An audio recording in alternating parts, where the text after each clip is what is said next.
The moment I pressed that donate button, I felt a weight lift from my shoulders. 78 years of weight, to be precise. My arthritic finger hovered over the tablet screen as I watched the numbers change. My life savings, my home's value, everything I had meticulously built over decades. $2.4 million, transferred to St. Michael's Community Foundation. The church volunteer beside me gasped, thinking I'd made a mistake, but there was no mistake. Not on my part, anyway. Mrs. Evelyn Harrington, are you certain about this donation amount?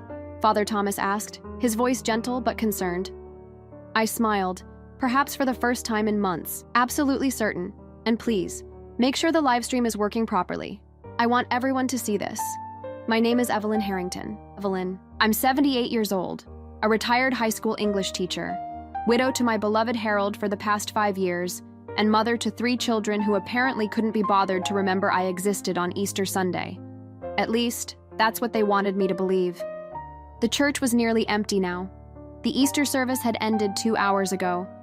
The pastel decorations still adorned the altar, lilies perfuming the air with their sweet scent. Outside, families gathered for celebrations, tables laden with glazed hams and deviled eggs.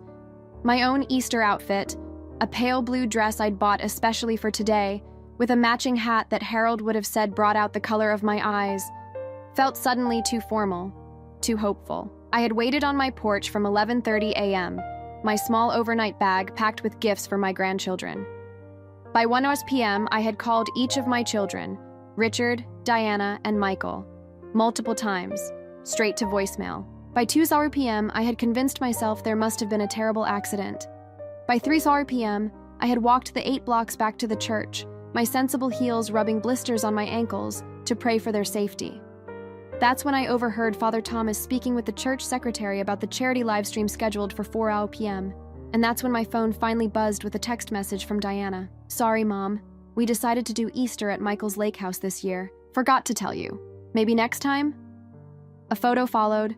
My 3 children, their spouses, my 7 grandchildren, all smiling around a table on Michael's lakeside deck. The table I had helped him build last summer, the deck Harold and I had paid for as a housewarming gift, the lake house we had loaned him the down payment for, with the understanding it would be a family gathering place. There was no accident, there was no emergency, there was just forgetting, or rather the convenient fiction of forgetting. Mrs. Harrington? Father Thomas's voice pulled me back to the present. The live stream has started. We're reaching hundreds of parishioners who couldn't make it to service today.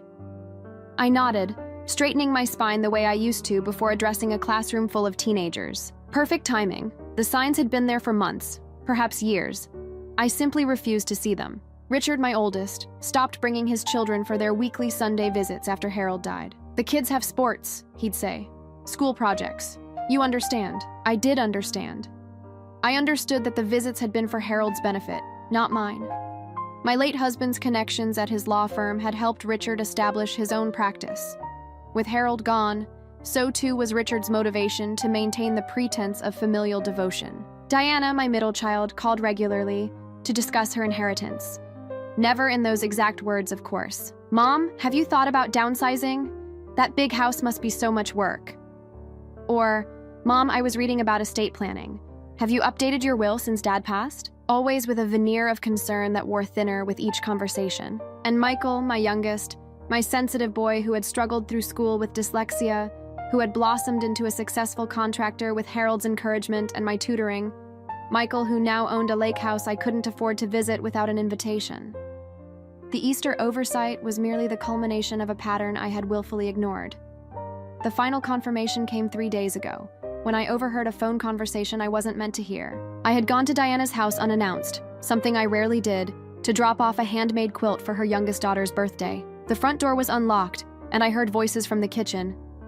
I was about to call out when I caught my name. Mom's getting worse, Diana was saying. She called me 3 times yesterday asking the same question about Easter lunch. I froze. I had called exactly once, to confirm the time. Did you tell her we're going to Michael's? It was Richard's voice, tinny through the speakerphone. God, no, she'd just want to come.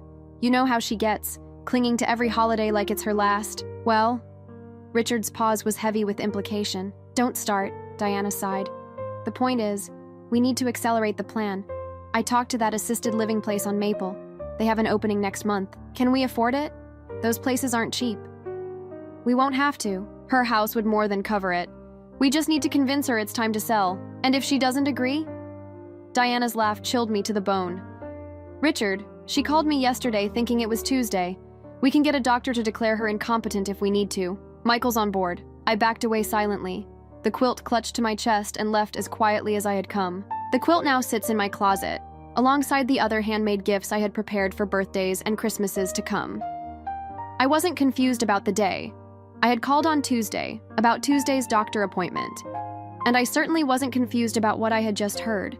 A conspiracy among my children to declare me incompetent, sell my home, and control my assets. That night, I made 2 phone calls. The first was to my attorney, Judith Winters, who had been a former student of mine before she became Harold's colleague.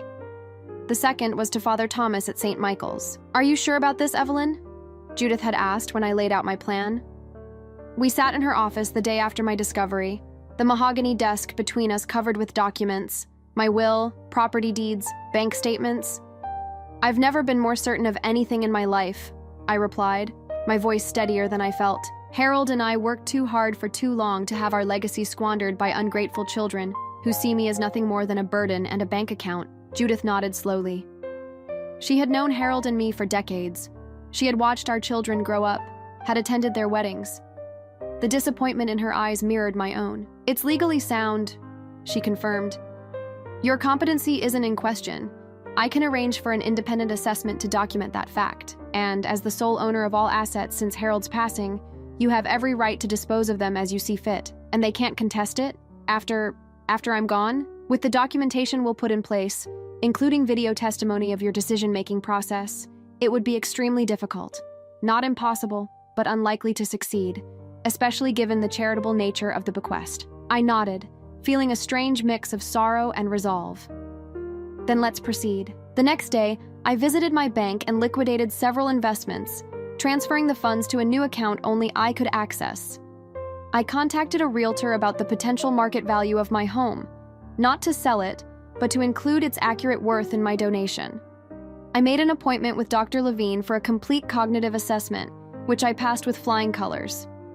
"Your memory is better than mine, Evelyn," Dr. Levine had joked, reviewing my test results. "I've had more practice using it," I replied with a smile that didn't quite reach my eyes. Each night that week, I wandered through my house, the house Harold and I had purchased when Richard was just a baby, the house where Diana had taken her first steps across the living room floor, where Michael had built elaborate forts out of sofa cushions and blankets. I ran my fingers along the doorframe of the kitchen where pencil marks tracked their growth, year by year. In our bedroom, I opened Harold's side of the closet, which I had kept intact since his passing. His tweed jacket still smelled faintly of his cologne. I pressed my face against the fabric and whispered, "Am I doing the right thing, Harold?" In the silence that followed, I felt a certainty that could only be described as Harold's practical wisdom flowing through me. He had always taught our children about consequences, about integrity, about the importance of family beyond material possessions. "Yes," I whispered to myself, "this is exactly what needs to be done." On Saturday, the day before Easter, I received a group text from Diana. "Easter lunch at our place tomorrow, 1 p.m. Don't bring anything." I replied with a simple, "Looking forward to it," knowing full well what was actually planned. My children had never been good liars, a quality I had once been proud of, believing it reflected the honest home Harold and I had created. Now I recognized it as simple laziness. They hadn't even bothered to coordinate their deception properly. That night, I laid out my Easter outfit and packed my small overnight bag, not with the gifts I had originally planned, but with the documents I would need for the next day. I slept surprisingly well for someone about to change the course of her family's future. Easter morning dawned bright and clear. I dressed carefully in my pale blue ensemble, applied a touch of lipstick, Coral Confidence, Harold had given it to me for our 50th anniversary, and walked the short distance to St. Michael's for the 9 a.m. service. The church was filled with families in their Easter best. Children squirmed in new outfits, teenagers checked phones when they thought their parents weren't looking, couples held hands during prayers.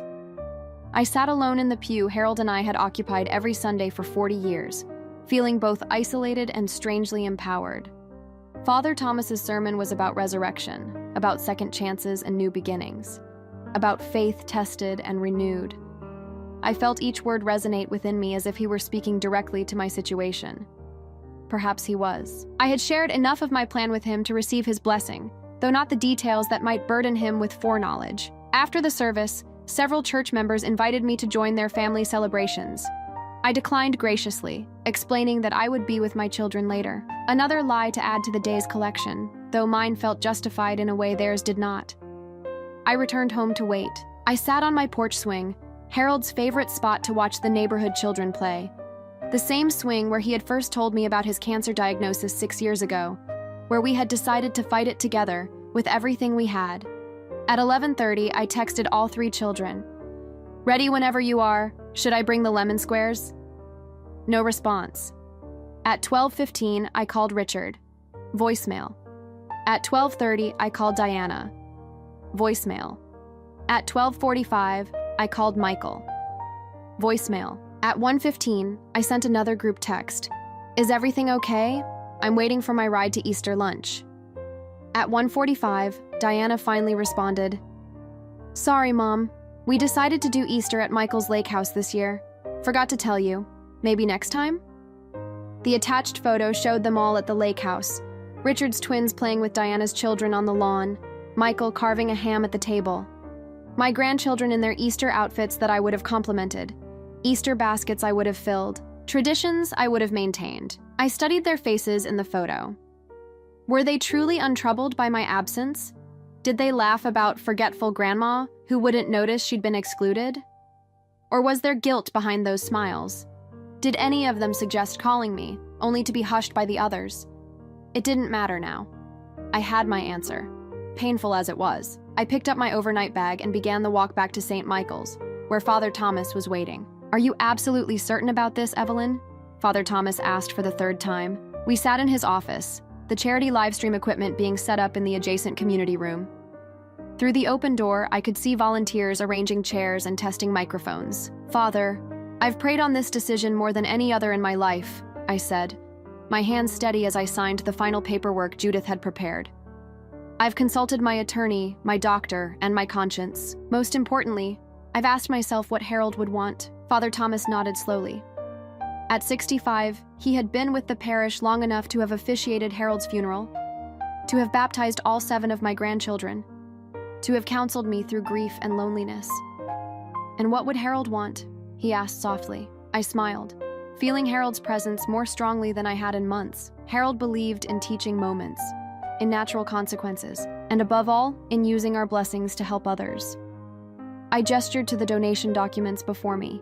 This does all 3. The St. Michael's Community Foundation had been Harold's passion project in his retirement years. He had helped establish programs for literacy, housing assistance, and medical care for the underserved in our community. After his death, I had continued his work, volunteering weekly, but had maintained our assets for what I believed would be our children's and grandchildren's benefit. What a fool I had been. "The live stream will begin in 15 minutes, a young volunteer informed us, poking her head into the office. "Mrs. Harrington, we've set up the presentation as you requested." I nodded my thanks and turned back to Father Thomas. "I'm not doing this out of spite," I said, needing him to understand. "I'm doing this because it's right, because it honors Harold's legacy in a way that our children clearly won't." "I believe you," he said simply. "And I believe Harold would be proud." We moved to the community room, where about a dozen volunteers and church staff had gathered. The live stream would be broadcast to the parish's social media accounts, where it would be viewed by hundreds of congregants who regularly followed the church's charitable activities, including, I knew, my children, who made a point of being seen supporting the church online, even if they rarely attended in person. I took my place beside Father Thomas at the small table set up for the presentation. The tablet before me displayed the donation form, already filled out with my information and the staggering sum I was about to give away. "We're live in 3, 2, 1. The young volunteer pointed at Father Thomas, who smiled warmly at the camera. "Good afternoon, friends of St. Michael's. I'm blessed to be joined today by a very special member of our community, Mrs. Evelyn Harrington, who has an extraordinary announcement to make on this Easter Sunday." I looked directly into the camera, imagining my children's faces on the other side, perhaps glancing at their phones between bites of the ham that should have been shared with me. "Hello," I began, my teacher's voice carrying clearly. Today, I'm honored to continue my late husband Harold's legacy of community service in the most meaningful way I know how. The live stream had been running for about 10 minutes. I had explained the foundation's work, reminisced about Harold's commitment to our community, and outlined the programs my donation would fund. Father Thomas occasionally added context, but mostly he let me speak. This was my moment after all, my resurrection. And so, I continued, my voice growing stronger with each word, I am donating the entirety of my estate to the St. Michael's Community Foundation, effective immediately. This includes my home at 1423 Maple Street, all financial assets, and personal property not specifically designated elsewhere. I paused, allowing the magnitude of the announcement to sink in. Father Thomas's eyes widened slightly. Even he hadn't known the full extent of my decision. This donation, valued at approximately $2.4 million, will establish the Harold and Evelyn Harrington Endowment Fund, ensuring that the foundation's work continues in perpetuity. I reached for the tablet and turned it toward the camera, showing the donation form with the amount clearly visible. With this final step, I said, my finger hovering over the Confirm Donation button, I complete what Harold and I began together, a legacy not of material wealth passed down, but of community service that lifts everyone up. I pressed the button. A moment later, a confirmation message appeared on the screen. It is done, I said simply. Father Thomas, recovering from his surprise, leaned toward the microphone. This is the largest single donation in the history of our foundation. Words cannot express our gratitude, Evelyn. The impact this will have on our community's most vulnerable members is immeasurable. I nodded, feeling a profound sense of peace wash over me. That's exactly what Harold would have wanted. And it's what I want too. As Father Thomas began outlining how the funds would be allocated, my phone began to vibrate in my purse. Then again, and again. I didn't need to look to know who was calling. The live stream continued for another 15 minutes. I described the literacy program that would be expanded, the medical clinic that would receive new equipment, the housing assistance that would help dozens of families avoid homelessness. Throughout it all, my phone continued its desperate buzzing. When the camera finally stopped rolling, Father Thomas turned to me with concern in his eyes. Are you prepared for what comes next? I retrieved my phone and glanced at the screen. 17 missed calls, 29 text messages, all from my children. I've been preparing for this moment since I heard them plotting against me, I replied, my voice steady. Would you mind if I used your office for a few minutes? He nodded, and I retreated to the privacy of his book-lined sanctuary. I sat in the visitor's chair, placed my phone on the desk before me, and took 3 deep breaths, a calming technique Harold had taught me during his illness. Then I called Richard, my eldest, the attorney who should have known better. He answered on the first ring. Mom, what the hell are you doing? His voice was breathless, panicked. I could hear commotion in the background, raised voices, children crying. Hello, Richard. I trust you enjoyed the live stream. This is insane. You need to call them back right now and tell them it was a mistake. It wasn't a mistake, Richard. It was a decision. One I made with full awareness and legal counsel. Legal counsel? What are you talking about? I'm your legal counsel. No, Richard. You're my son. A son who conspired with his siblings to have his mother declared incompetent and institutionalized against her will. The line went silent for a moment. Then, who told you that? That's ridiculous. You did. Or rather, you and Diana did, when I overheard your conversation at her house 3 days ago. The one where you discussed selling my home to pay for assisted living I don't need. Another silence, longer this time. In the background, I could hear Diana's voice. What's she saying? Put it on speaker. You're on speaker now, Mom, Richard said, his lawyer voice taking over, controlled, slightly condescending. Diana and Michael are here too. Hello, children, I said calmly. I assume you have questions about what you just witnessed. Mom, you can't be serious. Diana's voice was shrill with panic. That's our inheritance you just gave away. Our children's college funds. I felt a flash of anger so intense it momentarily took my breath away. Your inheritance? The money your father and I earned through decades of hard work was never guaranteed to you. It was ours to do with as we pleased. But Mom? Michael chimed in, his voice carrying that wheedling tone he'd used since childhood when he wanted something. We always talked about keeping the house in the family, about passing things down to the grandkids. Yes, we did, I agreed. Just as we always talked about family holidays together, about caring for each other, about respect. This is about Easter? Diana scoffed. You're punishing us because of a miscommunication about lunch? This is about the pattern, Diana. Easter was merely the final confirmation of what I already knew. That you three view me as nothing more than an inconvenience and a future windfall. That's not fair, Richard protested. We've been worried about you living alone in that big house. We were trying to help by discussing ways to have me declared incompetent, by planning to sell my home without my consent. That's not help, Richard. That's elder abuse. The silence that followed told me everything I needed to know. Mom, Michael finally said, his voice softer. We made a mistake. We should have talked to you directly. But this is extreme. This is our future you've just given away. No, Michael, it was my future, my security, my home. And now it will be security and homes for dozens of families who truly need help. We'll contest it, Richard said, his lawyer persona fully engaged now. You can't make a donation of that size without a psychological evaluation. We'll argue undue influence by the church. I couldn't help but laugh, though there was no humor in it. You're welcome to try, Richard. Judith Winters has prepared quite a comprehensive file documenting my mental competency, including evaluations from 2 independent psychiatrists. She also has recorded statements detailing the conversation I overheard and your plans to declare me incompetent. Would you like to explain to a judge why you were discussing that possibility while I was simultaneously being declared fully competent by medical professionals? More silence. I could almost hear their minds racing, looking for loopholes, for ways to undo what had been done. You've been planning this, Diana accused. For how long? Since I heard you discussing how to take control of my life and assets without my consent. So 3 days. Not nearly as long as you three have apparently been plotting against me. Mom, please. Michael's voice broke. The lake house. I still owe so much on it. I was counting on... I thought eventually... You thought eventually I would die and solve your financial problems, I finished for him.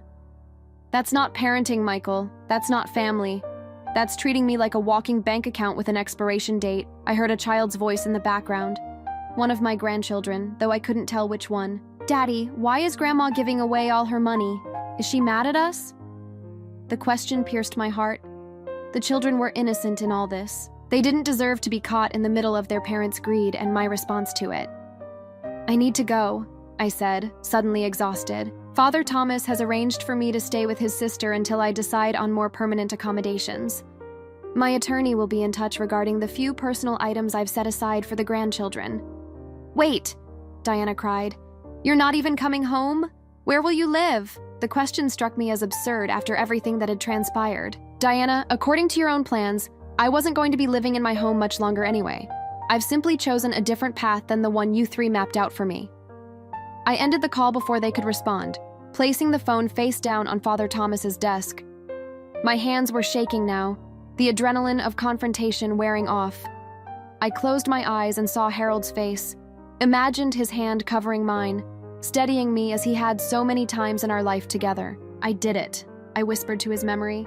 I stood up for myself, and somewhere deep inside, I felt his approval warming me like sunshine. The week following Easter unfolded in ways I couldn't have predicted. I stayed with Martha, Father Thomas's sister, a widow herself, with a spacious home and a spare bedroom that felt like a sanctuary. We shared quiet breakfasts and long conversations about books, about loss, about rebuilding life after the person who had been your cornerstone was gone. My phone continued to ring with calls from my children, but I let them go to voicemail. Their messages evolved from anger to bargaining to reluctant acceptance, as Judith presumably made the legal reality of my decision clear to them. The house contents will be inventoried next Tuesday, Judith informed me during our meeting at her office. I've arranged for the items you specified, family photos, the grandchildren's artwork, Harold's personal effects, to be packed separately and stored until you're ready to deal with them. And the rest? I asked. Per your instructions, donated to families transitioning from homelessness to permanent housing through the Foundation's programs. Your furniture will help furnish apartments for at least a dozen families. I nodded, feeling a bittersweet satisfaction. The dining room table where we'd gathered for countless family meals would now serve another family. The comfortable sofa where Harold and I had watched our favorite shows would offer rest to someone who truly needed it. Have you given any thought to your own housing situation? Judith asked gently. Martha has offered to let me stay as long as I need, but I don't want to impose indefinitely. The foundation director mentioned there's a small caretaker's cottage on the community garden property. I'm considering that. Judith raised an eyebrow. From a 4-bedroom colonial to a cottage? That's quite a change, Evelyn. I smiled. I've discovered I don't need much space to be happy. Just enough for my books, my knitting, and a small garden. And the cottage is within walking distance of the literacy center where I volunteer. What about your children? Have you thought about reconciliation? I sighed, looking out her office window at the spring trees beginning to bud. I've thought about little else, but reconciliation requires acknowledgement of wrongdoing and a genuine desire to repair the relationship. I haven't seen evidence of either yet. On the 10th day after Easter, I received 3 nearly identical flower arrangements at Martha's house. Roses from Richard's family, lilies from Diana's, a mixed bouquet from Michael's. Each came with a card expressing generic sentiments about family and forgiveness.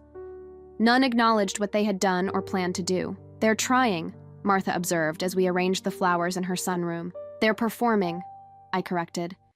Sending flowers is what you do when you've forgotten an anniversary or said something thoughtless at dinner. It's not an appropriate response to having conspired to declare your mother incompetent and sell her home against her will. Martha didn't argue.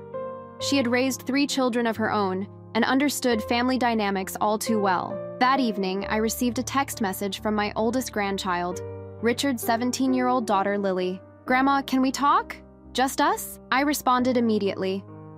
"Of course, sweetheart. When and where?" We arranged to meet the following day at a cafe near her high school. I arrived early, nervous but hopeful. When Lily walked in, my heart clenched. She looked so much like Richard had at that age. The same serious eyes, the same determined set to her jaw. "Grandma," she said simply, wrapping her arms around me. I held her close, breathing in the scent of her shampoo, feeling the warmth of her embrace. When we separated, I saw tears in her eyes. "I'm so sorry," she whispered. "Dad made us promise not to tell you about the lake house Easter. He said you weren't feeling well and needed to rest." I knew something felt wrong. We sat at a corner table, and over hot chocolate and shared pastries, Lily revealed what the past months had truly been like from the grandchildren's perspective. The hushed conversations that stopped when they entered rooms. The gradual reduction in visits to my home. The excuses about why Grandma couldn't come to soccer games or dance recitals anymore. "They've been talking about your money for months," Lily confessed, looking down at her mug. "Dad and Uncle Michael got into a huge fight at Christmas about how to split the house value. They thought we couldn't hear, but the heating vent in the guest room connects to the den." My heart broke all over again.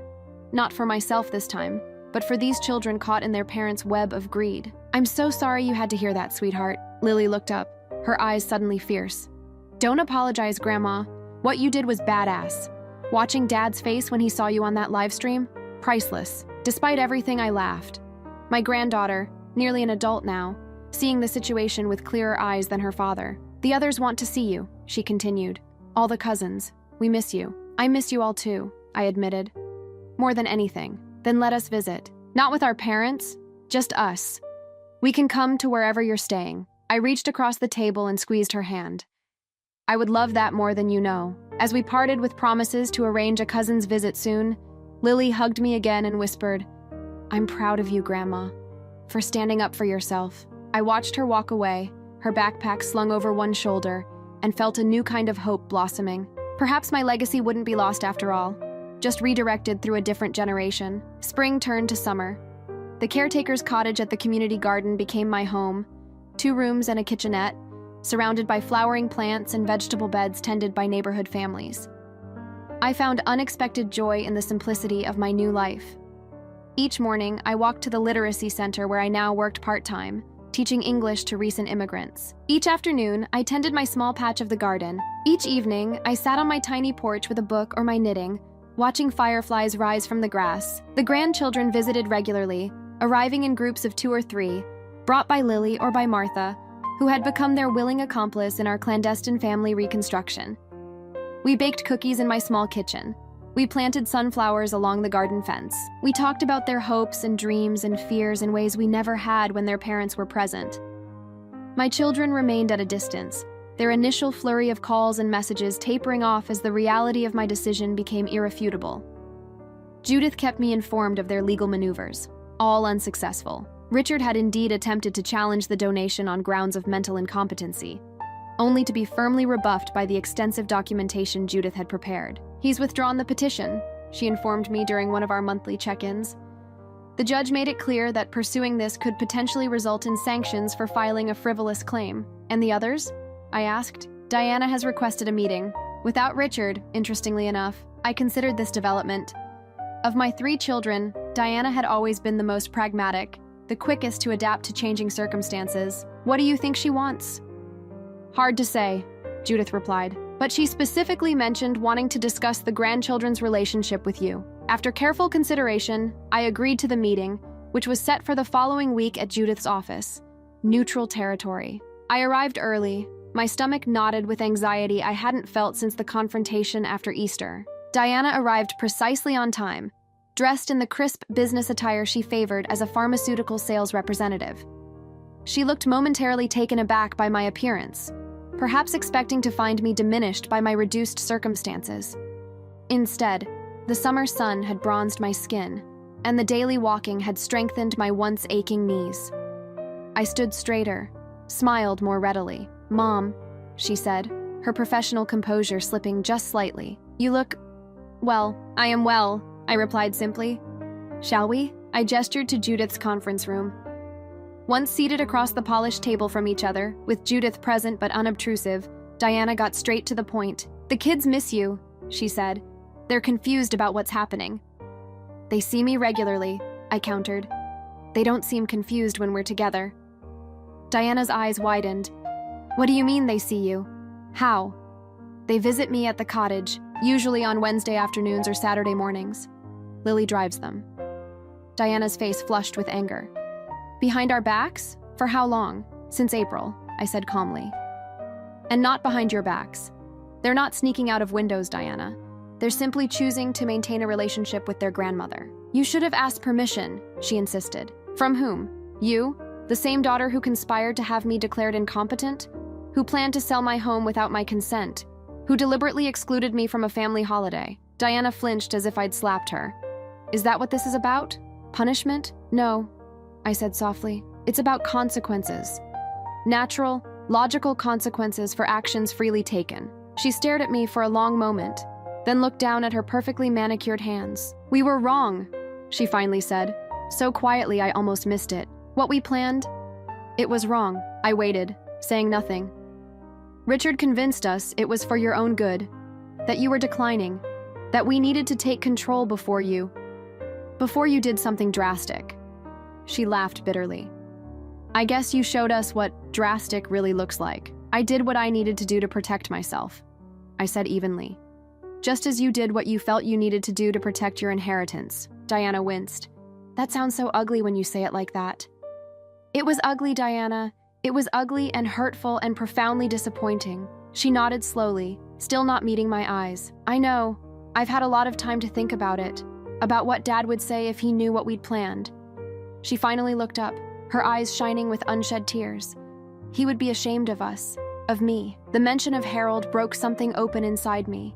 Grief and anger and love all tangled together. "Yes," I agreed. "He would be. The kids talk about you all the time after they visit. About the garden, about the people you're teaching, about how happy you seem." Diana's voice caught. "Happier than you were with us. Not happier than I was with you," I corrected gently. "Happier than I was being used by you. There's a difference." Diana nodded again, a tear finally escaping to trail down her cheek. "I want to make this right, Mom. I don't know if I can, but I want to try." I studied my daughter's face, the face I had memorized when she was just hours old, that I had watched change through childhood, adolescence, and into adulthood. I saw genuine remorse there, and something else. Fear. Not fear of losing an inheritance now, but fear of losing something more valuable. "It won't be quick or easy," I warned her. "Trust, once broken, takes time to rebuild." "I know," she whispered, "but I want to try. For the kids. For us." "What about your brothers?" I asked. Diana sighed. "Michael's a mess. The lake house is underwater, financially, I mean. He overextended himself counting on... well, you know what he was counting on. Richard is still angry, still talking about appeals and legal options. I don't think he's ready to admit he was wrong." I nodded, unsurprised. Richard had always been the most stubborn, the least willing to acknowledge mistakes. "I'd like to come with the children next time they visit," Diana said hesitantly. "If that's okay, just to see where you're living, to make sure you have everything you need." I considered her request, looking to Judith, who gave a slight nod of encouragement. "Saturday morning," I said finally. "The children are coming to help me harvest tomatoes for the food bank. You can join us if you'd like." Diana's smile was tentative but genuine. "I'd like that very much." As we prepared to leave, Diana paused at the door. "Mom, one more thing. The donation you made? The foundation director came to speak at my Rotary Club last week. She talked about the new literacy wing they're building with your funds, about the families who will have homes because of you. It's an amazing legacy." I felt a warmth spread through my chest. Not forgiveness, not yet, but perhaps the beginning of understanding. "It's what your father would have wanted," I said simply. "It's what I want too." 1 year after that fateful Easter Sunday, I stood at the podium in the newly completed Harold and Evelyn Harrington Literacy Center, preparing to cut the ribbon for its official opening. The spacious, light-filled building stood adjacent to the community garden where my cottage nestled among the flowers and vegetables. Before me sat rows of folding chairs filled with foundation staff, community members, literacy program participants, and, in the front row, my family. Diana and her husband with their 3 children. Michael, still subdued but present, with his 2. Even Richard had come, though he sat stiffly beside his wife, his expression carefully neutral, while his twins fidgeted in their Sunday best. Our reconciliation had been gradual and uneven. Diana had been the first to truly understand what I had done and why, joining the garden work days with her children, eventually volunteering at the literacy program herself. Michael had followed months later, his financial struggles having humbled him in ways nothing else could have. He now managed the foundation's housing renovation projects, putting his contracting skills to good use. Richard remained distant, our interactions limited to formal occasions involving the grandchildren. But he had stopped the legal challenges, and his presence today suggested a willingness to at least acknowledge the new reality. 1 year ago, I began, my voice carrying across the gathered crowd, I made a decision that changed not only my life, but the lives of many in our community. Some called it drastic, some called it foolish, some even called it vindictive. I paused, looking directly at my children. It was none of those things. It was simply a redirection, taking resources that had been accumulated through decades of hard work and careful stewardship, and channeling them where they could do the most good. I gestured to the building behind me. This center will teach hundreds of people to read each year. It will help immigrants learn English and integrate into our community. It will provide job training and computer literacy to those seeking better employment. And it will serve as a gathering place for neighbors to become friends. I looked out at the faces before me, the foundation director beaming with pride, Father Thomas nodding in approval, Martha wiping away a tear, my grandchildren watching with bright, attentive eyes. My late husband Harold believed that true wealth wasn't measured by what you kept, but by what you gave away. By that standard, I am the richest woman in town. Laughter rippled through the audience, and I smiled, feeling Harold's presence beside me more strongly than I had since his passing. As we cut this ribbon and open these doors, I invite all of you to consider your own legacy. Not the material possessions you might leave behind, but the impact you can have right now, today, on the lives of those around you. I lifted the ceremonial scissors, and Diana rose unexpectedly from her seat to join me at the podium. "Mom," she said quietly, for my ears alone, "let's do this together." I handed her one handle of the scissors, and together we cut the ribbon. Applause erupted as the doors to the center were officially opened. The reception that followed was held in the community garden, with tables set up among the flowering beds. I moved through the crowd, accepting congratulations, introducing foundation staff to community members, watching with satisfaction as connections formed that would strengthen our town's social fabric. As the afternoon waned, I found myself sitting on the small porch of my cottage, surrounded by my grandchildren. They had kicked off their dress shoes and were enjoying the cookies and lemonade I had prepared for them, chattering about school and friends and summer plans. Diana approached, carrying 2 cups of tea. She handed one to me and settled into the chair beside mine. "You've created something remarkable here, Mom," she said, gesturing to the garden, the literacy center, the people mingling among the flower beds. "We've created something remarkable," I corrected her. "Your volunteer work, Michael's construction management, even Richard's firm handling the legal paperwork pro bono. This has become a family project, Just not in the way any of us expected. Diana sipped her tea thoughtfully. Do you ever regret it? Giving everything away? I looked around at my small cottage, at the simple life I now led, at my grandchildren sprawled on the porch steps, at the community that had embraced me as I had embraced it. Not for a moment, I said truthfully. I lost a house full of things, but I gained a life full of purpose. And you taught us a lesson we'll never forget, Diana added ruefully. I reached over and patted her hand.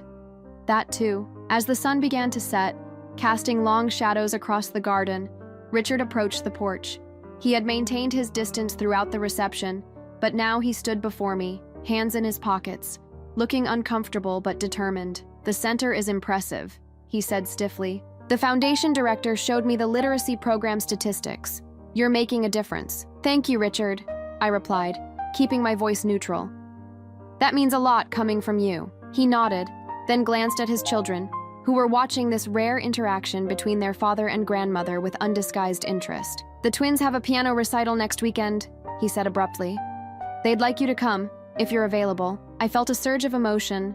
Not quite forgiveness, not yet, but perhaps another step toward healing. I'd be honored, I said simply. Richard nodded again and retreated, but the invitation hung in the air like a promise. Later that night, after everyone had gone and the garden lay quiet under the stars, I sat alone on my porch with a cup of tea. I thought about the journey of the past year, from the large house filled with memories and possessions to this small cottage filled with purpose and peace, from a family fractured by greed to one slowly healing through service and shared goals. We did it, Harold, I whispered to the night air.